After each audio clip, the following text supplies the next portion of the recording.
દર્શક મિત્રો, ડેલી બોડેલી ન્યૂઝમાં આપનું હાર્દિક સ્વાગત કરું છું. મયુદ્દીન ખત્રી.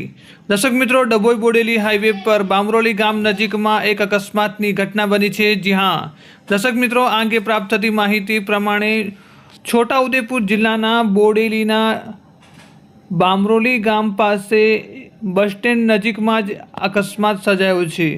આજરોજ સોમવારે 5:30 વાગ્યાના અરસામાં અકસ્માત થયા હોવાની ઘટના સામે આવી છે.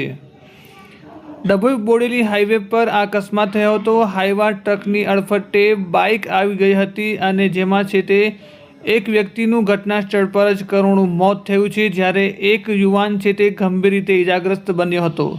સ્થાનિકો દ્વારા તાત્કાલિક 108ને સંપર્ક કરવામાં આવ્યો હતો. 108 છે તે ઘટના સ્થળે પહોંચતા ઇજાગ્રસ્ત યુવાનને તાત્કાલિક છે તે હોસ્પિટલ સારવાર અર્થે ખસેડી દેવામાં આવ્યો હતો. જ્યારે લોકોના જે ટોળા છે તે મોટી સંખ્યામાં ઉમટી પડ્યા હતા.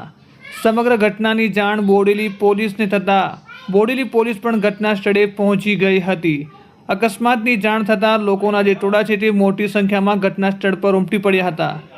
પ્રાથમિક માહિતી મુજબ અકસ્માતમાં ભોગ બનનાર વ્યક્તિ કવાંટ તાલુકાના નવલજા ગામનો હોવાનું સામે આવ્યું છે. જ્યારે ઇજાગ્રસ્ત યુવાનની ઓળખ પ્રિતેશ અમૃતભાઈ રાઠવા નાના કોસ્ટા તરીકે થઈ હતી. જ્યારે બોડેલી પોલીસ દ્વારા વધુ તપાસ છે તે હાથ ધરવામાં આવી છે. ભોગ બનનાર જે યુવાન છે જેનું મૃત્યુ થયું છે તે હાલ જાણી શકાયું નથી, પરંતુ નવલજા ગામનો હોવાનું હાલ જાણવા મળ્યું છે. દર્શક મિત્રો, ડેલી બોડેલી ન્યૂઝ યુટ્યુબ ચેનલને આપે હજુ સુધી સબસ્ક્રાઈબ ન કરી હોય તો યુટ્યુબ ચેનલને સબસ્ક્રાઈબ કરશો, ફેસબુક અને ઇન્સ્ટાને ફોલો કરશો. ધન્યવાદ.